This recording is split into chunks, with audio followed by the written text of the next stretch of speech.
You're on the road beyond. I'm Todd Duplantis. Welcome to the show. Got a great show lined up for you tonight. We are going to be delving into some interesting issues. Of course, we're going to be talking about and getting ready for doomsday. Take a look at this.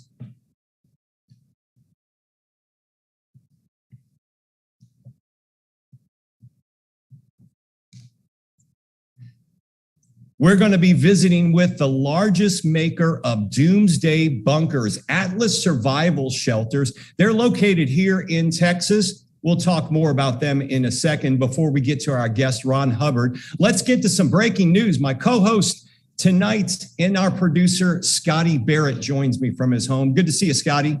Hey, Todd. How you doing? It's good. It's good, boy. It's been a busy week. We got a great show lined up. You lined up some good guests for tonight. We are chock full of guests, folks. We're talking 3 guests on the way, all procured by Scotty. Well, let's talk about some news. What about Elon Musk? I'm telling you, we've been talking on there. Yeah, so Elon Musk, Twitter's board of trustees approved Elon Musk's $44 billion offer to buy Twitter. Now he's promising to make the platform a, quote, politically neutral town square. While this may be good news for those of us who champion free speech, the Biden administration has quickly announced the formation of the Disinformation Governance Board, which would fall under the Department of Homeland Security. Right, like nothing's going to go wrong there. Nothing's going to go wrong. Let me tell you something. This is serious because Tesla stock just took a jump today, 1%. And on top of that, when you bring everything private under the Twitter umbrella, you invite civil suits against Twitter. Yeah, well, this Information Governance Board, I'm going to go ahead and share my screen because this blows my mind. It's going to be run by this lady. Let's see if we can take a look at here. All right. There we go. All right. You can see this. This lady will be running the board. Take a look at this. Wandering is really quite ferocious. It's when a huckster takes some lies and makes them sound help us. Please help us. There you go. Disinformation's origins are slightly less atrocious. It's how you hide a little lie. Okay, enough of that. Cut it off. Atrocious is the word for that. What's going on, Scotty? I mean, this woman's going to be running a board that's going to determine what is truth and what is fiction, what's disinformation, what's political propaganda. This is not a good thing for free speech. All under the umbrella of Homeland Security. There you go, protecting us from ourselves. So we'll have to see how that shakes out, but I don't see anything good happening there. Stock market has been down. I'm telling you. Only thing I'm looking at right now are some oil stocks, and even those aren't doing well. Stock market is not doing good. And don't even get me talking about cryptocurrency.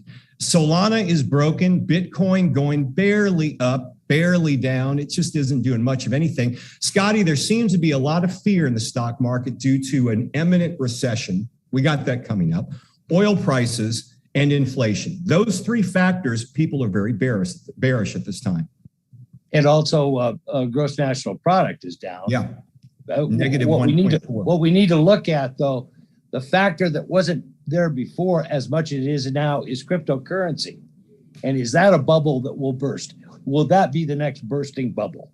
People are pulling it back. I'm telling you, I pulled everything out of crypto. I'm just waiting to see what it happens. Things are just looking too shaky. And to top it off, China's still under mostly a lockdown due to new COVID cases. Hundreds of ships are sitting in ports outside of China, continuing the disruption of the supply chain. And that just certainly isn't adding on to good things as well. And the People's Republic of China is extremely draconian in their control of COVID and COVID cases. So we'll see how that works. We'll see how that shakes out. So stay tuned. A lot happening. Hey, we've got a lot happening with the show. Later in the show, Amanda Thomas, better known as Murder Geek 7 on TikTok. She's got a big announcement. 100,000 followers now since she's been on the show. She's getting big. We'll talk with her. We got Bunker Bob who'll join us for one of his first segments on the show. But right now, let's get to the main event, our briefing from the creator of Atlas Survival Shelters. Ron Hubbard is joining us now. Ron, if we can get you to unmute your mic. Good to see you on the show. Thanks for being here. Thanks for having me on. Hey, Ron. So, Ron, I want to ask you about these shelters. First off, how is business right now? Have you seen a rise specifically since the onset of COVID in your services? Yeah, I was busy before this war started. My business really picked up 2 years ago when the COVID started. Yeah. And so I didn't need this war to get busy. So when people see my YouTube videos and they see all the bunkers in this factory, this is all pre-war. I haven't even started any of the bunkers I started since the war started. While we're talking, we're going to be showing some video of the installation and the inside of these bunkers. But we want to talk to you. First off, these shelters come complete with water, air filtration, waste and septic systems. I mean, if you want a feature, they've got it all inside here from what I'm seeing, Ron. Yeah, well, the bunkers look just like the house behind you when I'm done. There's not much difference. Now, tell us, first off, let's talk about one of the things I've always wondered, especially since COVID started, we've seen a massive rise in crime in this nation. I mean, it's in here in the Houston area. I mean, it's just, you can't get through a newscast without somebody being robbed, somebody being shot, a home invasion. You've got it just literally going off the chart, and it's happening around the country. Has that sparked interest in people maybe wanting safe rooms to fight off or stave off people trying to invade their homes? Yeah, for the long term. I mean, my market is really new home construction. So when people are building a new house now, they have decided that they want a safe room or a plan B, someplace they could go for tornadoes, in case bullets start flying. But also with the war that's out there and what's going on and all this talk of this nuclear talk, they want a fallout shelter too. So I'm putting these bunkers underneath the new houses that are being built. And in the meantime, they're using them as gun rooms, gun vaults, or wine cellars, or an office, or if they have a kid, the kid moves into the bunker because it basically feels like a hotel room when I'm done. You know, we live here in Texas, and a lot of areas in Texas are flood prone. How do you manage that with these shelters, being that a good number of them are underground? Well, you can't put the shelter in some place like between Houston and Galveston, because if the tidal surge comes in or if it floods, the bunker will flood. So you got to make sure, just like anything, the top of the shelter has to stay above the flood level. Otherwise, it will fill up with water. You brought up a good point, which I just saw it in the news earlier, because there was some talk over the weekend with some Russian news anchors that made the news talking about a nuclear exchange with England. I mean, they're talking about it right now. It's making their news during the Cold War. I mean, it seemed like there was a mutual respect. We don't want to bomb you. You don't want to bomb us. No one's going to win. But now that's being put on the table and it's being discussed, at least on their newscasts. You mentioned something about having a fallout shelter. How does that work? If someone does decide to unleash a nuclear attack on us, people retreat to this fallout shelter. What are they supplied with in there? And how does things like the air get filtered? How do they protect themselves from radiation? How does all that work? Well, the idea is if there's a nuclear exchange and you survive the nuclear exchange, you're going to be dealing with the fallout. So you want a place to go because you want to get as much dirt or concrete between you and the surface of the earth, because that will shield the gamma radiation, which is emitted from the fallout. So one of the myths, or the Hollywood myths, is that's the end of the world. Realistically, after about 4 days in a fallout shelter, you could pretty much come out and walk around in the fallout because it decays at the rate of 90% per day. So by the fourth day, it's down to 1/1000th of its intensity from the original day that the bomb went off. You talk about the gamma radiation. The gamma radiation, yeah. Okay, all right. What about the food supply? Do you also work with your customers and consulting with them on keeping a food supply down there? And how much food do they stock up on? Well, when you're in a bunker, you're not going to cook meals. All you're going to do is heat water, add it to freeze-dried food. You're going to stir it, mix it, let it sit for 10 minutes, and you're going to eat it. That is surviving. Surviving is not going down there and opening a refrigerator and pulling out some steaks and some lettuce and tomatoes and cutting them up and making a nice new hamburger. No, it's all freeze-dried food. It's all canned food. It's immediate food that you might have some potato chips or whatever. But the point is, people probably will not be in their fallout shelter for longer than 4 or 5 days. But if they come to the surface and they find that there's nothing left, they'll retreat back to their bunker because it might be the only place that they feel safe in because they're worried about more nukes coming in. We're looking at the inventory in your. Let's look at that video of the inventory in your warehouse, your factory. We're talking about a lot of units you've got there. Talk to us about the volume.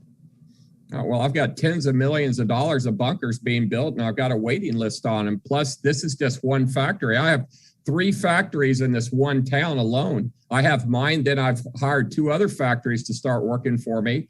I have a factory in Poland, I have a factory in California, and I have a factory in Mexico. So the demand for bomb shelters has gone through the roof. I can't keep up. So I'm to the point now where I'm going to have to start to license my technology to other factories because it's a wartime atmosphere right now. I can't make enough bunkers to protect everybody. Other people are going to have to get involved and help me produce them with my technology. And then we got to get air systems for them. So he asked earlier, how do you clean the air out? There's a Swiss-made NBC air filtration system, and the NBC stands for nuclear, biological, and chemical. So this air system it's electric, but inside it, there's a filter that has about 100 pounds of carbon, tetracarbon, and it has 2 HEPA filters. So as the air comes through there, the HEPA filters will deal with the biological and the chemical, and then the carbon is dealing with the radiation. So it runs through the filter and it gives you breathable air, no different than if you put on a gas mask for your face. It's all the air system is a gas mask for the entire bunker. So like this room I'm in, this might as well be in the bomb shelter because that same paneling that's on the wall behind me is the same paneling I use inside my bunker. So you wouldn't know if I was in a bomb shelter in the house right now, would you? So, you really the way I make them, they just feel like a house. And that's the idea. I try to make them an integral part of the house. So when you have one, you're going to use it, but you'll use it as wine cellar, gun room, extra bedroom, whatever. The kids will turn it into their bedroom. But if the shit ever hits the fan, you go close that door that we put on there, turn on the air system, and you got yourself a certified Swiss-style bomb shelter. Yeah, you also have like a mud room in each of the bunkers. Describe the technology there.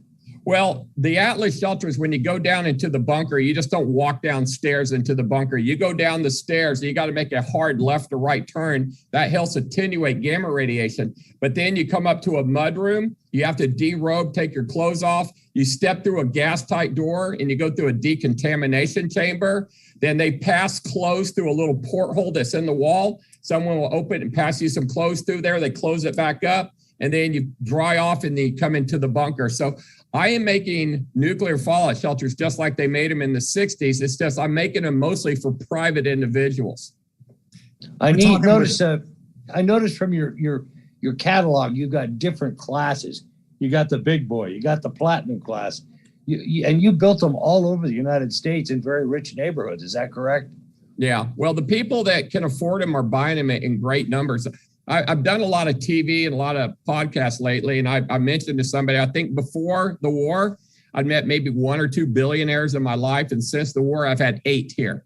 Okay, either call me or show up in their private jets or come here to the factory in person. But the wealthy are really buying bunkers, and I mean, they're not buying it. I mean, they're buying $1 million bunkers, but I mean, it's pocket change to these guys. But they're buying them 1, 2, or 3 bunkers, and they're putting one at their house in, say, Highland Park. They put one at their house in Connecticut, and then they put one on the ranch. So they don't know where they're going to be when they need the bunker. So they want one at every single spot. But they'll usually do a smaller one at the house, but then they want the bigger one on the ranch. So after the bomb goes off, they could spend 4 or 5 days in there and then get it on their bicycles and then get out to their 200 acres that's 30 miles away. And they're going to try to survive out there away from the big city and all the craziness that's going to go on in the city. There's also the issue of electromagnetic pulse.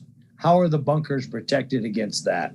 Well, they're not. Okay, they're not EMP proof. The only way you can do that is basically take some backup electronics, put it into a Faraday cage. So the EMP is going to take out your basic electronics. So you can leave everything unplugged and hope that it doesn't fry the electronics underground. But to make a bomb shelter EMP proof, I'll put it this way, just to do a generator room, an 8-foot by 20-foot generator room, like a small shipping container, costs about $250,000 to make them EMP proof. So the EMP proofing costs more than the bomb shelters. So I just tell people it's cheaper to just have backup electronics in a Foot Locker size Faraday cage. And if everything gets fried, you got a backup plan. So that's what we do. We're talking with Ron Hubbard. He is the owner of Atlas Survival Shelters. You can find them on the web as atlassurvivalshelters.com. And business is good. Ron, you kind of mentioned that this is something that's affordable by the extremely wealthy. But what are the basic costs of a smaller safe room versus the all-out big boy that you offer? Okay, well, the least expensive fallout shelter I have right now, the bunker with the Swiss air system, gas tight doors, and a bulletproof hatch, a mud room, and the bunker itself starts at $40,000. So it's not that bad. Not that bad. But I would say the average bunker I'm doing is about $100,000 to $200,000. But I sell many that are from $300,000 to $500,000, and then from $500,000 to $1 million. But the big boy that you're referring to is a bunker that's 12 feet wide, 50 feet long. It has a master bedroom, a full bathroom, a kitchen, a living room, a dining room, and then it's got a guest room. That bunker with the decontamination room, the mud room, and a generator room, because you got to have power, is $300,000 plus the cost of installation. So I sell a lot of them. The bigger and the more expensive they are, the people want them. What about safe rooms? Let's talk about safe room. You got in your catalog some of these smaller safe rooms. Well, the same shelter I would use for a safe room is the same shelter you would put in the ground for a fallout shelter. The only difference is you don't have the NBC air filtration system in there, which is about a $10,000 savings. So for that kind of money, you might as well just put the air system in there and have yourself a certified nuclear fallout shelter. Now let's talk about Kansas, because we had a big twister hit Kansas. Let's show that. Oh boy, that was what was that? Was that a 4? Yeah, the F4 winds above 165 miles per hour. That was in Andover, Kansas. Came out over the weekend. You sell something called NATO pods, tornado protection shelters. Tell us a bit about that. Let's see that. The NATO pod. Talk to us about that, Ron. Okay, well, the NATO pod is just a small walk-in tornado shelter that's about $3,800. And you can actually buy them now at Home Depot. Home Depot carries them. So you walk into your Home Depot, you say you want to walk in tornado shelter. You can buy from any Home Depot in the country. They just custom order them for you. So, but most of the tornado shelters I'm doing now are commercial grade tornado shelters for like anywhere from say 20 people to 100 people. That's kind of my sweet spot. There's so many people that do tornado shelters. I've kind of stepped out of the business because there's hundreds of people that do it, but there's only a few people who build bomb shelters like I do. And right now I'm more needed making fallout shelters than tornado shelters. So I've kind of surrendered the market to anybody who wants to be doing it at this point. I was wondering if those NATO pods had parachutes. I don't know, maybe that's an idea. Let me ask you this question. It's kind of off the cuff here, but let's say you spend all this money, you build yourself a fallout shelter to accommodate your family. If society begins to fall, wouldn't you expect all the neighbors to come clamoring to your house to beg to get inside? I mean, is this something you want to keep secret to where your family is the only one that knows? We got a fallout shelter in the basement and we're the only ones that are going to be inside of it. Yeah. The fallout shelter is more secret than your bank account because you got to get real. If this is happening and people know you have it, they're all going to be beating down your door. So there was an episode of the Twilight Zone in the 1960s about, it was called The Bunker, and where the guy built the bunker in the basement and the neighbors were laughing at him. Then here come the missiles from Russia and everyone's beating down the door trying to get into that bunker. Well, that is really how it would be. So when you put in a bunker, I don't call them bomb shelters or bunkers. I call them safe cellars or wine cellars. We try to disguise the pig by putting lipstick on it. So that's why we're not calling them bomb shelters. But also for the city planning and those people as well, because we don't want to wave any red flags for them. But they are bunkers. But the thing is, everyone's buying them now. I have neighborhoods here in Dallas that every house in the neighborhood is putting them in. And I just got a neighborhood signed up in North Carolina where every single house is going to have one in there. So the safe cellar is catching on. It's going to be the new normal because we live in a world where people want to have a plan B, So if you ask people, where would you go if nuclear fallout or a bomb's going to go off? Well, if they don't have a basement, they don't know. If they have a basement, they're going to say, I'll go to the basement. But the basement's not going to do them a lot of good, but it's better than nothing because at least they're underground. But you've got to have 3 feet of earth or 2 feet of concrete between you and the surface to shield you from that radiation. And if you don't have that, and you're, I'm not saying you won't survive, but you need to have it. Ron, one final question. Are there mental issues that people develop when you're living in a bunker? I mean, obviously, from what you're telling me, it's a 4-day thing at the minimum. But what do you talk with your customers about this, or have they asked you about it? Well, Atlas is known for making a luxury bunker. So when you walk in my shelters, it's no different than walking in like a brand new modular, or not a modular, but a brand new manufactured home. So when you see those double wide houses and you go in there and you see all the trim and the sliding doors and the counters, my bunkers look identical to that. Yeah, it's no difference. And that's what I do. And I'm building bunkers that feel like a home, because if you're locked in there for any amount of time, or if you got to come back there, you want to feel like it's normal. And a lot of people that are very wealthy, if a bomb goes off, all the wealthy people, they're going to lose all their money in an instant. They're going to lose their cryptocurrency, the money they got in the stock market, the money they got in the bank is all going to be gone.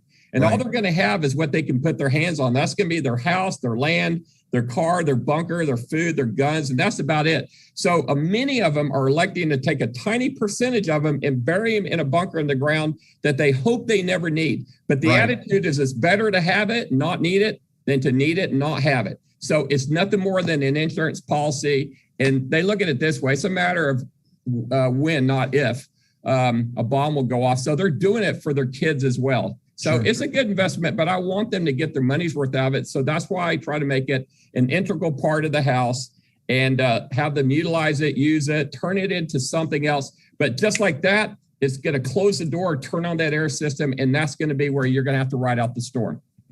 We've been talking with Ron Hubbard, the owner of Atlas Survival Shelters. You can find him on the web, atlassurvivalshelters.com. Ron, we appreciate you joining us tonight and enlightening us on some interesting topics here. Thanks for being very here. Interesting. Thanks for having me. Make sure everyone's subscribed to me on YouTube now. We'll do that. We'll promote your YouTube channel. Okay. Thanks, Ron. We hope to see you again.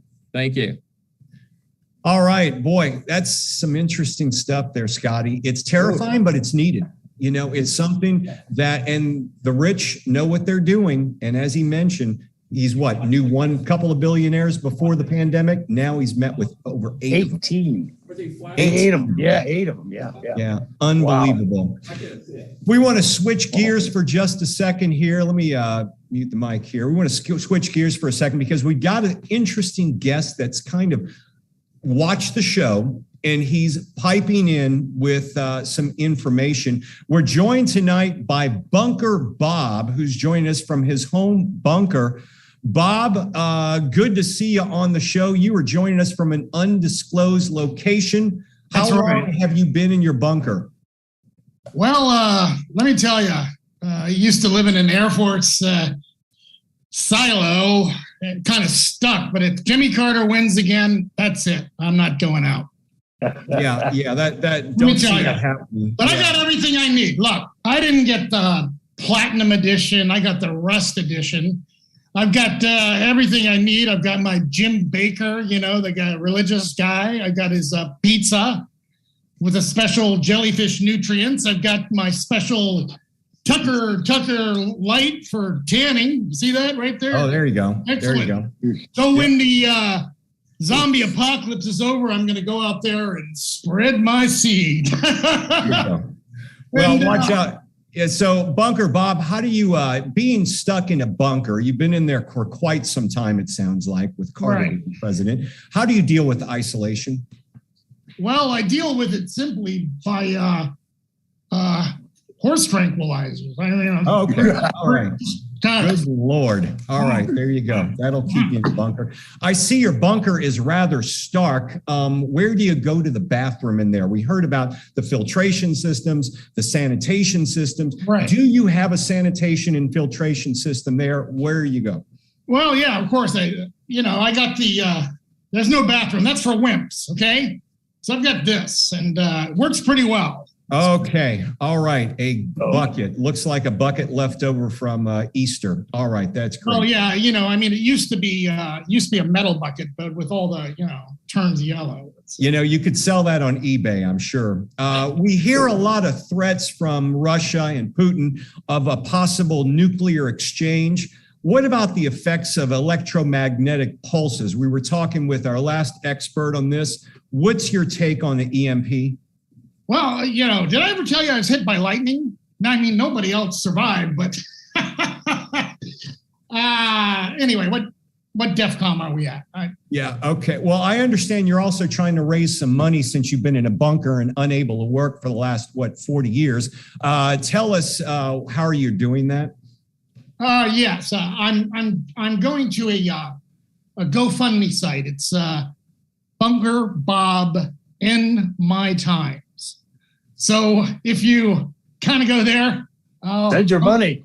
That's it. Hopefully I'll get some money because he hasn't worked, and I'm sure he has child support that he has to keep up with. Well, yes, that is another thing I've been avoiding mostly. That's yeah. Well, I guess when you're in a bunker, that helps. Bob, do you recommend bunker living for all? I mean, we heard about some incredible shelters, but obviously yours is a bit stark. You've got a pail that you're using the bathroom in. Wet wipes. Wet wipes. Yeah. Do you recommend wet wipes? You go through a lot of wet wipes. Okay. Yep. All right. That's right. Well, there we go. Scotty, did you have a question for Bunker Bob tonight? How do you deal with background radiation? What? Background radiation. Yeah. It's my specially made from my own urine. It's a moonshine mix, and it's waste not, want not, my friend. There you go. Okay. All right. Yeah. You won't have to trim your nose hairs after that. My God. Yeah. Absolutely. Wow. Yeah, those horse tranquilizers really do set in after a couple of years, huh, Bob? They're good. Yeah, I like them. But I can tell you, it does get pretty lonely down here. And I would, if it gets too hot for Marjorie Taylor Greene, I would say, come on down to Bunker Bob. Join me. You've got the guns. I've got ammo. Just don't shoot them off. It kind of ricochets around here. Yeah, and she may be joining you soon there, Bunker Bob. I hope so. All right, ladies and gentlemen, joining us for the first time tonight on a extended period. Bob, we'll check in with you in a couple of weeks. I wish you well, and clean out that bucket a bit, will you? Thank you very much. Snap count, 10, 9, 8. All right. Bunker Bob. Yes. Thank you very much. On the show. You see, folks, where can you get free entertainment like this? You really can't, but insanity. Bunker Bob. Yeah. Now we're going to bring back a very special guest, Scotty. You've been excited about this because she was on our show a few weeks ago. Murder Geek 7 on TikTok. Amanda is joining us. Amanda Thomas. Amanda, good to see you again. Thanks for being on the show again. Oh, thanks for having me again. So you've had a little bit of, you've been picking up some followers since you were on our show last time. Let's see, you had about 50,000. Where are you now? I just broke 102 today. 102,000. What are, people I'm sure have followed you on TikTok. We just started our own TikTok page here for at Road Beyond Podcast. What are some of the things you've noticed over the past couple of weeks that have been working for you? I'm not sure. It just seems to all kind of worked.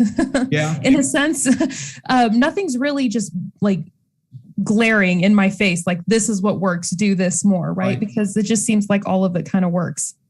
What are you working on? I'll tell you why I think it works. I'll tell you why I think it works. What's your opinion?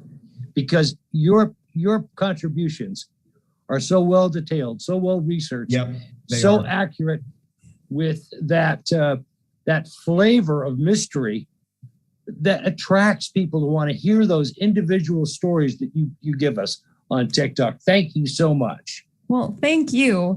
It's just been my goal. I know this whole journey started because I've always had a passion for like true crime and just mystery and things that are unexplained, I guess. And especially the true crime aspect, just giving a voice to those who are voiceless anymore.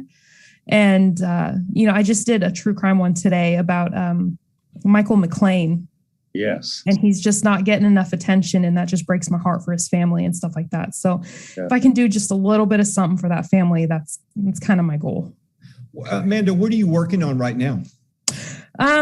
Do you want true crime or do you want paranormal? It depends. Let's talk about paranormal. What do you paranormal? All right. Well, in the next couple of weeks, I have the First World Hotel in Malaysia coming up.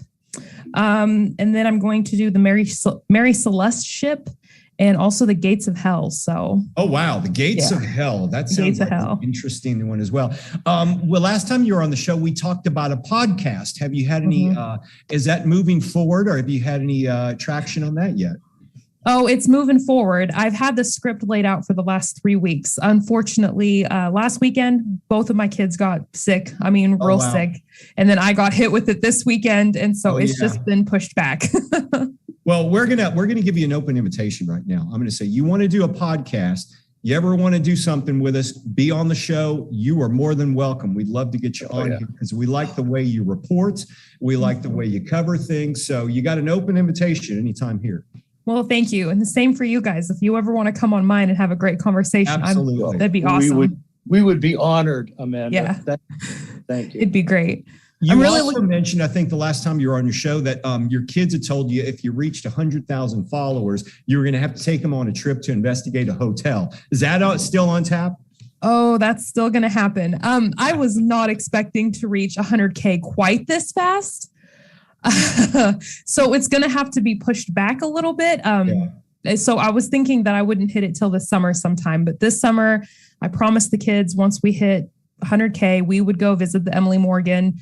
I hit 100K on Sunday morning, and the first thing out of my son's mouth is, when are we going to San Antonio? There you go. Yeah, I figured they were going to. Kids don't forget, They don't forget. They don't. And, it's only been a couple of weeks, though. So if you keep up this rate, maybe by the summer, you'll be close to 1 million followers. That's a little overwhelming. I'm not going to lie. Think about it. No, seriously. I mean, if you keep growing at this rate, you're going to be up to 1 million this summer. Yeah. Your work is so interesting that you're going to attract more and more and more. 2,000 a day. I bet 2,000 a day. We can see it happening. Yeah, I definitely I'm super appreciative of all of it. It's a little overwhelming. I'm not going to lie. I always wanted it to get this big, but now that it's here, it's like, oh, okay. And I've had people reaching out to me, certain families reaching out to me, hoping that I can, cover their son or daughter's case. And this world is heartbreaking. I know, but you know what? That, to me, and Scotty, I'm sure I can speak on his behalf, being journalists, that's the best thing that can happen, because it shows what you're doing is working. You are attracting people who see the value of what you do and say, you know what? I have a missing loved one, and you can't cover them all. That's the most heartbreaking thing. But at least you can, like you were saying, you can highlight a family or a loved one and tell their story. And as a journalist, that's the best thing you can do. Yeah. There's a couple stories that I have lined up right now that are absolutely heartbreaking and devastating, and they've just not gotten near the media attention that they deserve. And so if I can bring a couple more eyes to it, that would be the best. Well, I'll give you a little tip, that's tidbit of something you may want to look into. Unfortunately, here near this area, there's something called the Killing Fields, which are on the way to Galveston, close to Galveston, Texas. And back in the late 70s and through the 80s and into the 90s, I believe there was more than a dozen young women who have been murdered and disappeared and been tied to that fields. They think they found someone at one point who was responsible for this, but a lot of it remains a mystery. And we're talking anywhere from young women to teens. I covered one of the young women when she disappeared, and the search went on for weeks, and she was never found. Never found whatsoever. But that might be also something you can dig into, because it's something that really needs to shed a light on here. Yeah, I'd love to. Absolutely. Yeah. All right. Amanda, always good to see you. Thank you for being on the show. And we wish you the best of luck. We'll get you back on again. All right. Get another milestone. Thank you so much for having me. It's always a pleasure. Amanda Thomas at Murder Geek 7. Look for her on TikTok. Become one of her hundreds of thousands of followers. Thanks, Amanda. Thanks. So Scotty, we've had a busy show tonight. A lot on the table, a lot to discuss. And I guess we'll have to see what happens next week with the news. Going back to the top of the show, we talked about Elon Musk, the I guess you want to call it the Disinformation Governance Board that's going to start up. But that's frightening. That's just frightening. It's very frightening when you think about it, because we're talking Orwell's 1984. Guess what? It's happening, folks. Big Brother is watching. Big Brother is watching, definitely so. We'll wrap it all up for you next week. Scotty, great show, great guest tonight. And we'll look forward to seeing you next week. Yes, sir. And we are on social media. Find us on Facebook and Twitter as the Road Beyond Podcast. We also have a brand new Road Beyond Podcast fans Facebook group. Follow us on TikTok now at Road Beyond Podcast, all underscored, all lowercase, I should say. Follow me on Instagram at Todd Duplantis65, and make sure you subscribe to our YouTube channel, the Road Beyond Podcast, on YouTube. It's free for now. You'll get access to all of our shows. We're up at show 51 now. We're on to show number 52 next week. Have a great week. We'll see you next Monday.